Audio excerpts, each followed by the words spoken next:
Assalamualaikum warahmatullahi wabarakatuh. Alhamdulillah, salatu wassalamu ala rasulillah, amma ba'd. Kaum muslimin yang dirahmati Allah subhanahu wa ta'ala, kali ini ada berita yang sedang viral di jagat sosial media kaum muslimin, terutama di TikTok ya. Apa beritanya kaum muslimin?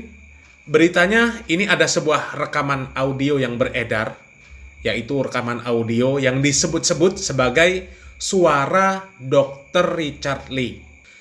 Dan rekaman audio ini kemungkinan ya ini berasal dari voice note dari Dr. Richard Lee yang dikirim lewat aplikasi WhatsApp kepada Elia Miron, yang isinya ya dari suara tersebut ada misi-misi tertentu dari mereka berdua sepertinya kaum muslimin ya. Entah bagaimana ceritanya rekaman voice note tersebut bisa beredar, wallahu alam kaum muslimin. Mungkin ini adalah cara Allah untuk membongkar misi orang-orang yang membenci agama Islam. Dan bagaimana pembicaraan tersebut kaum muslimin di dalam rekaman tersebut? Kita langsung saja simak rekaman tersebut kaum muslimin. Shalom Elia. Podcastmu di tempatku tuh keren banget loh. Secara nggak langsung kamu menjadi pewarta Injil. Dan banyak yang belain kamu sebenarnya. Jadi aku seneng banget sih. Kontenmu tuh sampai nonton 3,1 juta viewers loh. Luar biasa banget. Elia, ini ada yang bagus sih menurutku yang harus diangkat sih. Dan kita perdalam. Tentang Yesus Kristus dan Nabi Isa. Ya. Itu aku pengen datangin. Nah, itu tuh menurutku bagus dan kamu pasti akan bisa. Kalau bukan kamu nggak ada yang bisa kalau menurutku sih. Dan kamu harus, aku kasih saran kamu harus ambil momen ini. Tenang aja, aku akan jagain kamu. Dan kita akan lari cuma di situ aja kayak gitu punya. Dan menurut aku ini adalah momen yang tepat untuk mewartakan Injil, untuk misionaris ya, lebih baik. Kamu pertimbangkan ya, Elia. Thank you. Sangat disayangkan sebenarnya kaum muslimin ada beredar rekaman Dr. Richard Lee yang seperti ini kaum muslimin. Karena belum lama ini Dr. Richard Lee ini sudah mengundang Ustadz Khalid Basalamah ya, meskipun di sana membahas tentang riba. Dan ketika melihat Dr. Richard Lee itu mengundang Ustadz Khalid Basalamah ya, kami sempat berharap kaum muslimin kalau orang-orang non muslim yang sudah mengundang Ustadz Khalid Basalamah seperti Denny Sumargo kemarin ya, kemudian disusul Dr. Richard Lee ya, yang mereka ini mengundang Ustadz Khalid Basalamah ya, kita berharap mereka ini mendapatkan hidayah setelah itu kaum muslimin dan kemudian langsung masuk ke dalam agama Islam. Akan tetapi kembali lagi kaum muslimin ya, Allah lah yang menggerakkan hati manusia. Kewajiban kita sebagai muslim hanyalah menyampaikan saja ya. Termasuk Ustadz Khalid Basalamah, kewajiban beliau ini ketika diundang untuk menjelaskan syariat Islam maka dia penuhi ya. Dengan harapan mudah-mudahan yang diberikan penjelasan oleh beliau ini dapat faham dan kemudian masuk ke dalam Islam. Seperti itu kaum muslimin ya. Dan sangat disayangkan kaum muslimin ada rekaman dari Dr. Richard Lee yang seperti itu ya.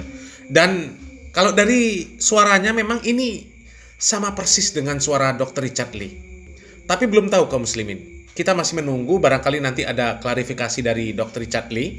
Dan kalaupun benar itu suara dari Dr. Richard Lee kaum muslimin, ya wajarlah kaum muslimin ya.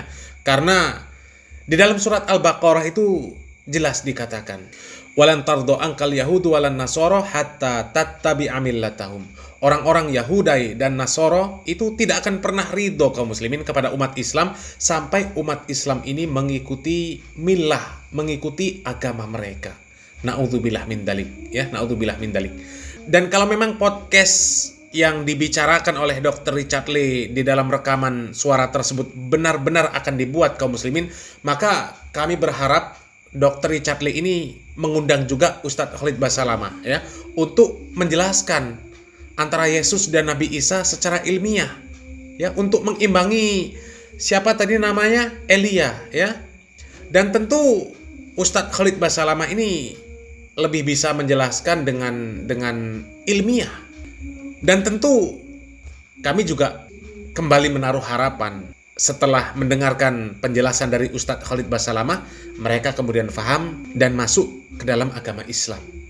Karena kalau melihat penjelasan Ustadz Khalid Basalamah tentang Nabi Isa kaum muslimin ya, yang sampai akhirnya Nabi Isa alaihi salam dianggap Tuhan oleh kaumnya, itu sangat luar biasa kaum muslimin.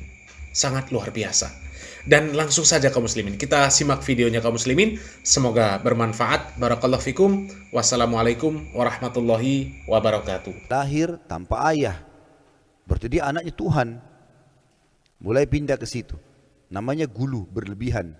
Akhirnya memposisikan Nabi Isa alaihissalam bukan lagi pada posisinya sebagai utusan Allah saja, tapi sudah luar biasa. Sampai pada tingkat yang menganggap Isa dan ibunya Maryam alaihissalam adalah Tuhan. Awalnya tidak, tapi lama-lama ke situ. Awalnya cuma, oh ini orang soleh, ini Nabi. Oh, akhirnya mulailah diinterpretasikan, dijabar-jabarkan. Nah ini kayaknya dia lahir tanpa ayah, berarti anaknya Tuhan nih. Nah berarti ya, supaya kita tidak lupa buat patungnya. Sekarang orang Nasrani banyak tidak sadar, mereka bukan lagi sembah Allah, bukan juga bahkan sembah Nabi Isa, tapi sembah apa? Patung. Ditaruh patung di situ. Mengatakan itu patung Nabi Isa, patung Maryam. Patung, nggak ada hubungannya sebenarnya. Tapi seperti itu. Dan apa bedanya dengan kaumnya Nabi Nuh yang tadinya buat patung, awal-awal diminta-minta, lama-lama akhirnya disembah. Gitu. Sementara Nabi Isa alaihissalam berlepas tangan dengan itu ya. Saya nggak tahu sudah pernah saya bacain belum dalam surah Al-Maidah ayatnya. Belum. Kita buka sekarang Al-Maidah. Kita lihat bagaimana Nabi Isa alaihissalam nanti pada hari kiamat itu kalau tidak salah di ayat 116 ya. Bagaimana Nabi Isa alaihissalam nanti dihakimi oleh Allah, maksudnya Allah subhanahu wa ta'ala akan mengajak bicara Isa di depan makhluk semuanya, terutama pengikutnya yang menganggapnya sebagai Tuhan. Sudah buka 116? Baik, saya bacakan. A'udzubillahi minasyaitonirrajim. Wa idh qala Allah ya Isa ibn Maryam anta qulta lin-nasi ittakhiduni wa ummi ilahaini min dunillah. Qala subhanaka ma yakunu li an aqula ma laysa li bihaq. In kuntu qultuhu faqad alimtah. Ta'lamu ma fi nafsi wa la a'lamu ma fi nafsik. Innaka anta 'allamul ghuyub. Dan ingatlah ketika Allah berfirman, hai Isa putra Maryam, maksudnya nanti hari kiamat nih, di depan orang-orang semua, apakah engkau mengatakan kepada manusia, jadikanlah aku dan ibuku dua Tuhan selain Allah? Maksudnya ada Tuhan lain ya, Trinitas yang mereka bilang itu. Isa menjawab alaihissalam, maha suci engkau, tidaklah patut bagiku mengatakan apa yang bukan hakku mengatakannya. Jika aku pernah mengatakan, maka tentulah engkau mengetahui apa yang ada pada diriku, dan aku tidak mengetahui apa yang ada pada diri engkau. Sesungguhnya engkau maha mengetahui perkara-perkara yang gaib. Lalu Nabi Isa mengatakan 117-nya, ma qultu lahum illa ma amartani bihi an i'budullaha rabbi wa rabbakum wa kuntu alaihim syahidan ma dumtu fihim falamma tawaffaitani kunta antar raqiba alaihim wa anta ala kulli syai'in syahid. Aku tidak pernah mengatakan kepada mereka kecuali apa yang engkau katakan kepadaku, yaitu sembahlah Allah Tuhanku dan Tuhan kalian.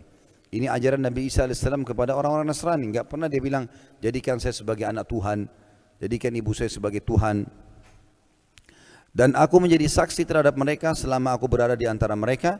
Maka setelah engkau wafatkan aku, engkau lah yang mengawasi mereka, dan engkau adalah maha menyaksikan atas segala sesuatu.